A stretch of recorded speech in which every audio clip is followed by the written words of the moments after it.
Yo, Big D with a Super Bowl Monday recap.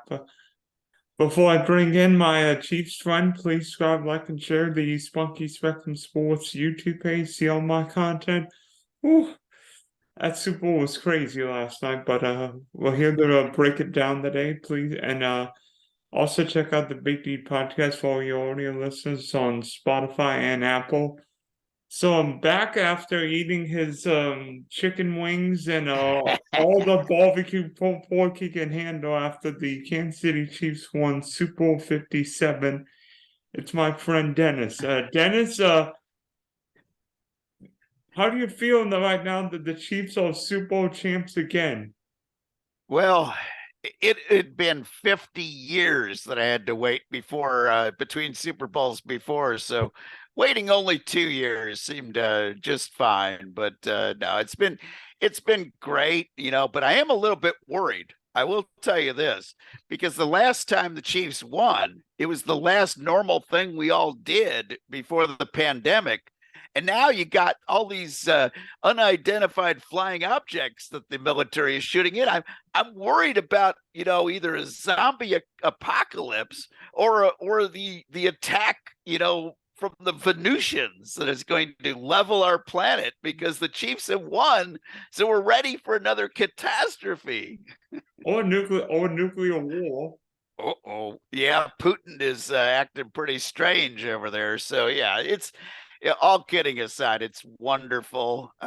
This is a fun team to root for. To paraphrase my one of my favorite guys on the football team, you look up and down this Chiefs roster, you won't find a single jabroni. Well, I mean, last night, I don't know what it is with Glendale, Arizona, but that stadium's produced three classics. And I mean, going into the game, how did you feel about the Chiefs' chances against the Eagles? Because I mean, Kansas City and Philly was known as a great running team and ability to sack the quarterback, but they hadn't faced anyone like Pat Mahomes all year. So, how did you feel about the Chiefs' chances to win last night? Well, here's the thing: is I really thought they had a pretty solid chance of playing a great game. I mean, I really liked their chances, and I was at a podcast uh, on Saturday morning, and on that podcast, I said I think it's going to be a very tough matchup. I think it's going to be a 3-point win by the Chiefs with the last second field goal to win it. I said, but these two teams are matched up so evenly that I think it could come down to the fact that Philadelphia's punting game has been the only weak part of their game all season, and that the Chiefs might be able to get a big run back, and it'll be a field position game, or they'll break a big run back against the bad punt coverage team of Philadelphia. So that's their only weakness. Now, on the flip side of what I got wrong, I expected it to be a much lower scoring game. I actually thought the defenses were going to be better, but what it showed is when you've got two great quarterbacks, they will find a way to beat a great defense. Yeah, I mean,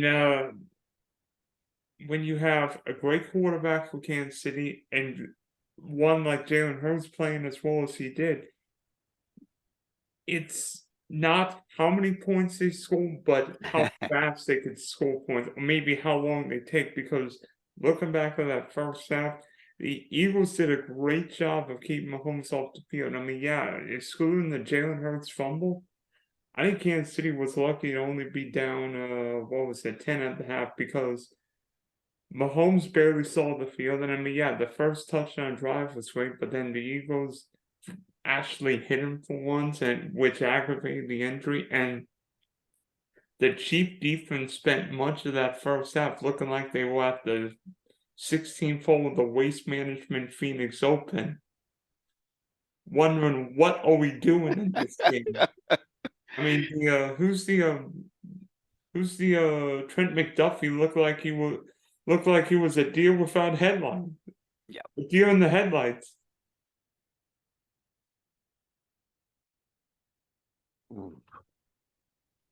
Yeah, they've had snaps. Uh-oh.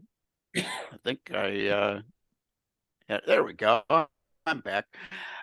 They have had 7 rookies that played significant snaps on the defense. Times it shows, because at times these great athletes aren't quite sure what they're doing.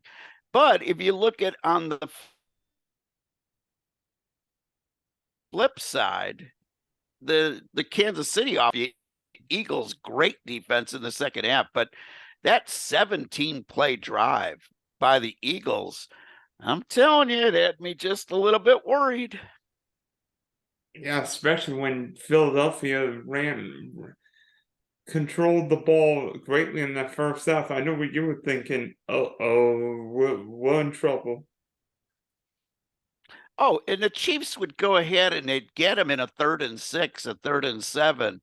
And then all of a sudden, Hurts would find a way to get it. And, they came so close. And a couple of those times, Hurts would run and they'd almost trip him up at the line of scrimmage. And then he'd dash for, the first down and make the play. It was so close, the old adage, the old cliche about football being a game of inches. Well, it really was.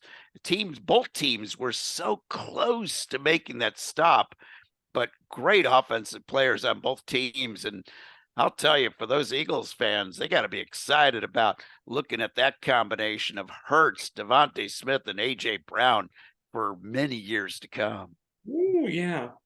Do you think Andy Reid played aggressive enough early? Because I mean, we saw Philadelphia basically go for it at any somewhat reasonable fourth down when Andy Reid kicked the field goal from the on 4th and 3, where I think Nick Sirianni would have gone for.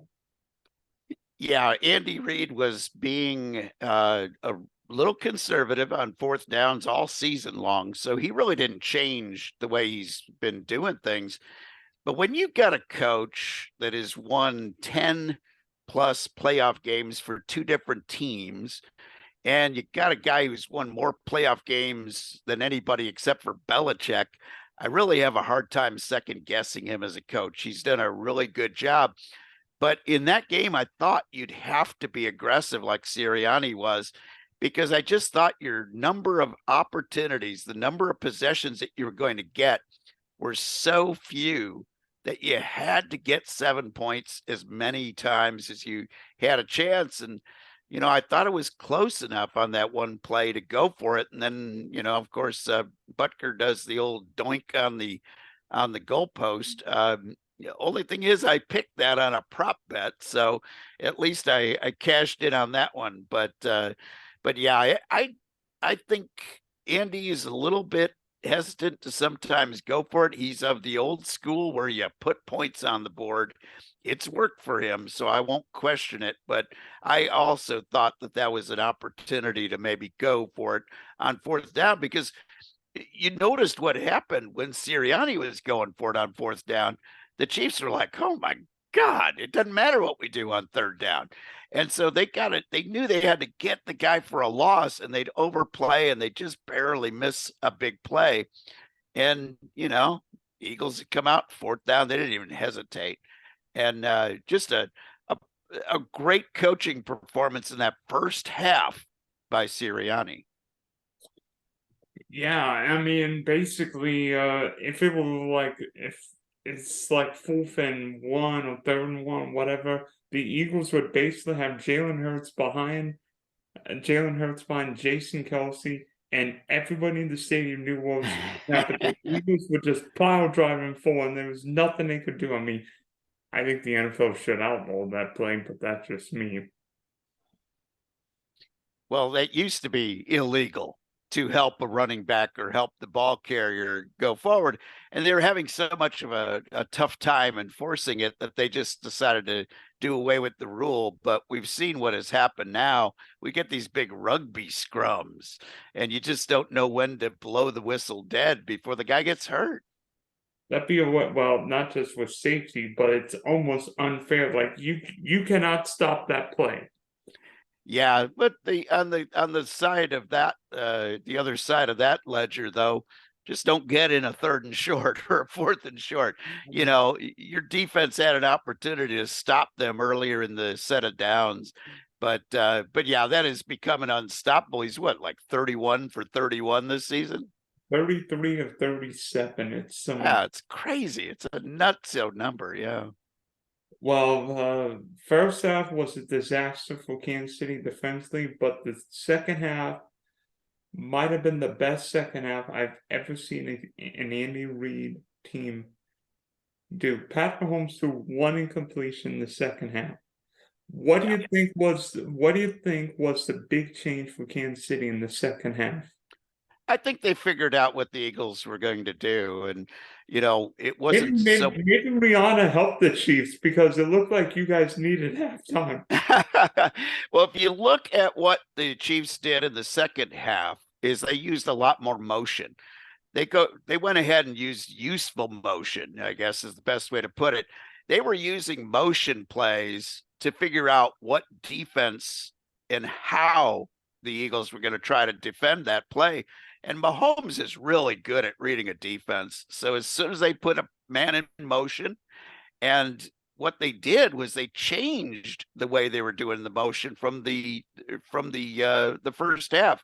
They were bringing a guy back towards the line of scrimmage. I mean, that's how they got both Sky Moore and Kadarius Toney wide open down by the goal line. They bring him in motion and then shoot him back out to the outside. And the Eagles didn't know what to do. They were caught flat-footed 2 times by the same play. It was just the mirror image of the play. And that was the audacity of Andy Reid. There was another instance where they got a penalty, and the play was blown dead when Kadarius Toney was going to be out in the flat for a play. They ran the exact same play back at them. When the Eagles went up to defend it, they used the second option off of that play, which is throwing the ball to Juju Smith-Schuster. I just think that the Eagles got outcoached in the second half. I don't think the players so much got outplayed as the Eagles got outcoached. And then, hey, gotta love Andy Reid. Once he had the momentum on his side, he used that goofy little swirly motion just to kind of, say, hey, I'm going to have fun. And the play didn't work this time to the extent that it has in the past. But I just think that was Andy Reid's way of saying, okay, guys, we got the momentum now and we're going to show off.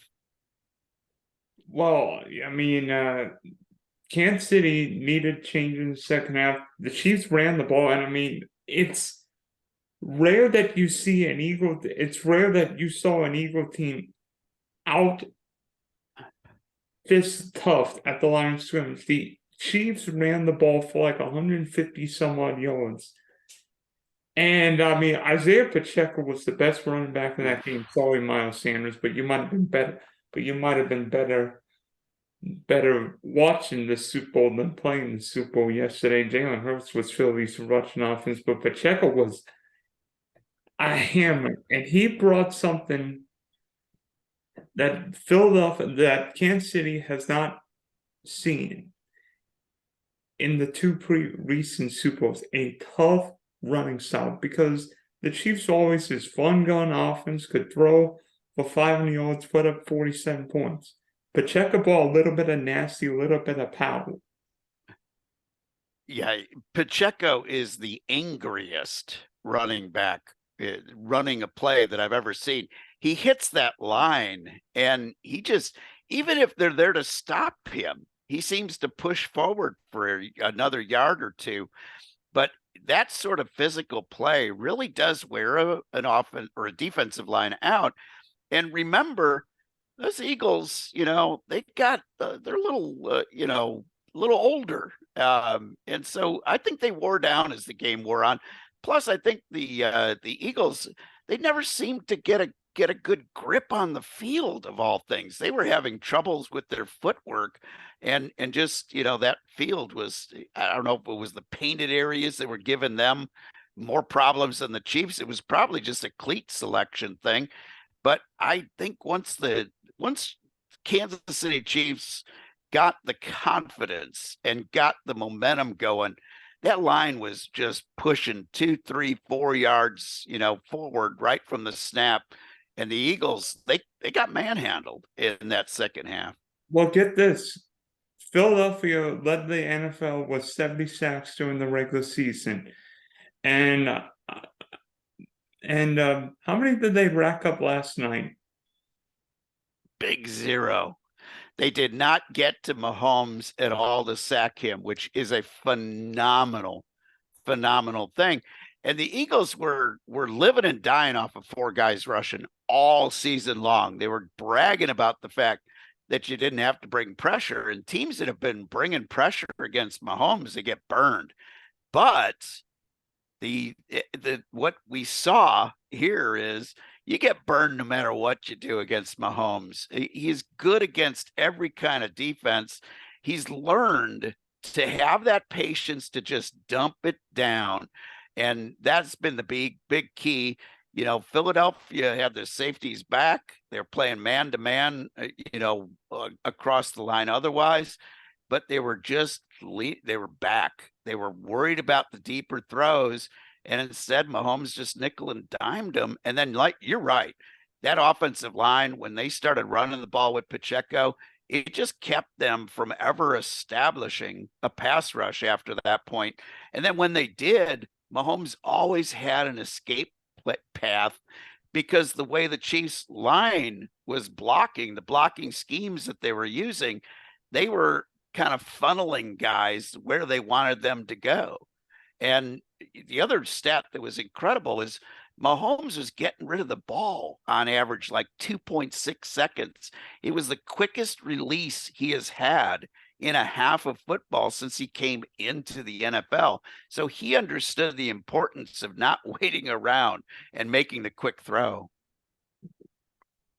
Yeah, do you think that was Pat Mahomes? I mean, do you think that was Pat Mahomes' best half performance of his career? Because, I mean, we've seen Pat Mahomes do some crazy things before. Yeah, well, when they won the Super Bowl against the 49ers, his fourth quarter was out of this world. He was actually a pretty ordinary quarterback for the first 3 and almost a half quarters. And then that last 9 minutes plus, he just turned it on and he was all world. But this was not a case of Mahomes just throwing it farther than everybody and letting somebody run it down. This was actually picking a defense apart. This was a Joe Montana-esque performance where you just read the defense and you just cut them apart piece by piece. And then the scheming of plays, though. I think Andy Reid and Eric Bieniemy came up with such a great game plan, and then they came up with the adjustments in the second half. Once they saw how the Eagles were defending them, they made the change, and the Eagles did not counter. Yeah, I mean, Mahomes got the ball with his hands fast, and Kansas City ran the ball, and yeah, Philadelphia tried to take away Kelsey, but that meant Juju can make plays. Sky Moore, Kadarius Toney, everybody can make plays. What do you think? I mean, and look at Mahomes' run. I mean, that run he made on a bad wheel is unbelievable. And that's the thing, too, is I think the Eagles came into that second half thinking, okay, Mahomes is a little gimpy now. So now if we do allow him to get out and run, we're going to be able to stop him. But playing so much man defense and the guys having their backs to the ball so often, when he got away and got through that line, he had some open ground, and boy, he wasn't looking all that fast at times, but he sure was looking tough. Looking fast enough. Fast enough. That's a good way to put it. What do you think was the biggest, maybe not the biggest, but what do you think is the most underrated play of the game? Because I've got one. Wow. Especially late in the game, third, fourth quarter for the Chiefs, whether it could be offense or special teams even.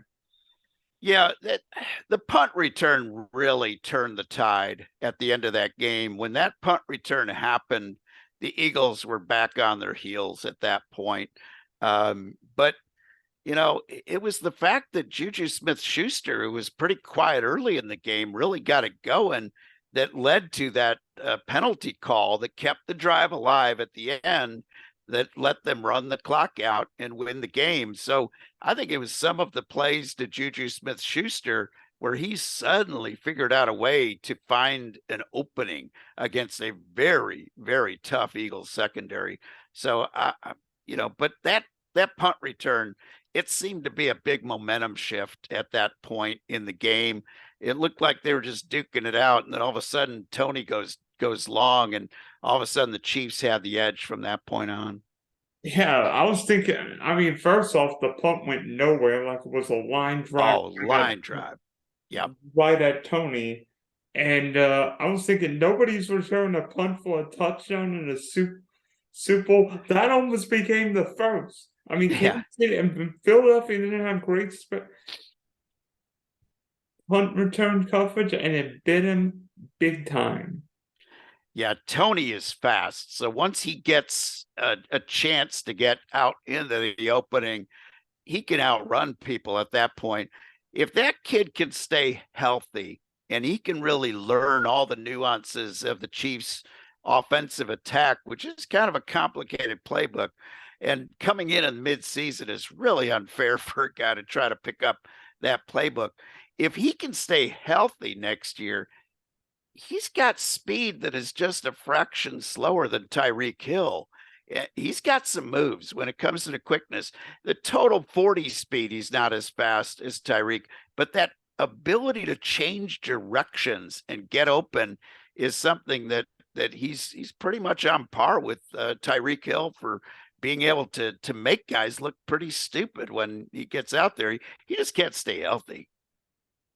Well, I mean, if you look at it, Kadarius Toney's second year, Sky Moore, rookie. I mean, I think the Chiefs have to bring back Juju, obviously, and Landon Brown, but maybe get another receiver anyway. But this Kansas City offense, albeit without Tyreek Hill, led the league in passing and scoring. What else do you want? Yeah. Pat Mahomes is still Pat Mahomes with or without Cheetah. Yeah, this year, going into this season versus last year, this doesn't compare this team to the Super Bowl team, because the Super Bowl team, Sammy Watkins, say what you will about Sammy Watkins, he's a good, solid number 3 or number 2 wide receiver on a team, especially when you got a guy like Tyreek Hill, who's just, the superb number 1. But last year, they had Hill and then they had nothing. I mean, Byron Pringle and Demarcus Robinson were your other 2 main threats. Yeah, and it's yeah, both end up on Baltimore. That was pretty crazy. But, they just didn't have anything that you'd look at and say, "Oh gosh, they got good guys at 2, 3, and 4 as wide receivers." And then the other things that kind of get lost in the mix. The Chiefs started playing a lot of 3 tight end sets, but using Kelsey out on the edge. So Kelsey's lining up. I mean, he's a tight end, but he's not lining up as a tight end. You got Fortson, you got Noah Gray, who are just big bruising type of players. And Noah Gray is developing into a pretty fair pass catching tight end as well. So when you look at the targets that the Chiefs had this year, no, Tyreek Hill is a huge loss, of course, but their receiving core from 1 to 4 and from 1 to 3 on tight ends was much better this season than it was last year. That's the big difference. They had more opportunities to throw the ball to different people, but it didn't show up in fantasy football stats. Everybody go, "Oh, they just don't have a good wide receiver." Yeah, they do, but they don't have a number 1. They got a bunch of guys who are good 2s, but MVS is a number 2 wide receiver on almost any team. You got Juju, who's just borderline 1 or a solid 2, and then you got you got other guys like Tony, who's a good complementary player. McCole Hardman, when he's healthy, is a fast speed guy. He's a good number 3. And then Justin Watson is remarkably good for a guy way down the depth chart. But they have just a depth of guys who all can play in this system. They don't have the great wide receiver, but they've got a bunch of really good guys. And with the Chiefs, you got to also be able to block. And MVS and Juju, even Juju's a surprisingly decent pass or blocker on plays when he doesn't get the ball for a little guy. I mean, he's just he's a hard-working player who got the job done on many aspects of this Kansas City offense. But I expected their offense to be better this year than it was last year because they had one guy. They had Tyreek. Well, they had Kelsey. I didn't count him, but they had Kelsey and they had Tyreek, and they had nothing else. This year, they didn't have Tyreek, but they had Kelsey, and they had a whole bunch of guys who are good number 2 wide receivers. So, last but not least, it's a two-parter. One, what is Pat Mahomes' legacy with 2 Super Bowls? And then, Ooh. second question, who is Kansas City's biggest threat to repeat as Super Bowl champs next year? Ooh. I'll answer the first part or the second part first. Their toughest competition comes from the AFC. I mean, you've got the Jaguars, you've got, the LA Chargers, you've got, of course, Cincinnati, you got Buffalo. You got so many good teams. And if Tua stays healthy and Miami adds some defensive pieces, they could be a tough team. You got the New York Jets that if they figure out what to do at quarterback, they could be really a solid team. You've got so many good teams in the AFC. I think it's a tougher test getting out of the AFC than it is anybody they'll face on the NFC side. On the NFC side, if San Francisco figures out their quarterback situation or Trey Lance ends up being really good and can stay healthy, they're going to be a dynamo of an offense, and they've got a terrific defense. Philadelphia's got a tough team. If they can figure out how to deal with their guys whose contracts are up, get a little more youth in that defensive line and the offensive line, they got the building blocks of a great team. I mean, Hurts, Devonta Smith, and A.J. Brown are going to just annihilate you for years to come if they can get the pass protection. But so that's the second part of the question. What was the first part again? I'm getting senile here. What is Pat Mahomes' legacy with Yes. Super Bowl rings? So at the infamous 5th annual JD's Super Bowl party, my stepson puts on a great Super Bowl party here in town. I said before the end of the game last night, I said, in my way of looking at things, and yeah, I'm a Chiefs fan, so I'm a little biased. He's already the 3rd best quarterback in the history of the NFL to me. At age 27? Yes, he's 27 years old, and he's gotten his team to the AFC Championship 5 times in a row at home. He's hosted 5 straight AFC championships. He's now gone to the Super Bowl 3 times in 5 years that he's been a starter. This kid, when he became a starter, he hasn't failed to make it to the AFC Championship. You look at any other quarterback in the league in the history of the NFL, and they've had a bad year in their first 5 years. They have not had this much success. So I look at that, and I look at the fact that he's got 2 Super Bowl titles now at age 27. He was already the youngest quarterback to start 3 Super Bowls at age 27. This kid's in the discussion for top 5 of all time. And I've only got him behind Brady and Montana in as far as that, in 3rd. I can understand you might move a couple of guys like Manning up there ahead of him, but top 5 for sure as far as all time. And right now, he's just simply the best player in the NFL. It's not that he's got the best quarterback skills or when you combine running and passing ability, he's just got that I am not going to let this team lose attitude. He's got some Brady in him. You give the ball to Patrick Mahomes with some time left on the clock, I like his chances of tying or winning that game. I think Pat Mahomes potentially is the most versatile quarterback the NFL has ever seen. He's fought Yeah. Dan Marino. He's fought John Elway. He's fought Peyton Manning. He's fought Tom Brady. Let me see. Hall of Famer, Hall of Famer, Hall of Famer, and the GOAT. I mean, not bad. Not No, bad. it's good company to be keeping, and it's scary how much he has done at such an early age. You look at some of these other guys that are on that list and what they did in their first 5 careers. It isn't even close to what Mahomes has done. That's the scary part. I mean, Tom Brady won 3 Super Bowls in his first 5 years. Yep.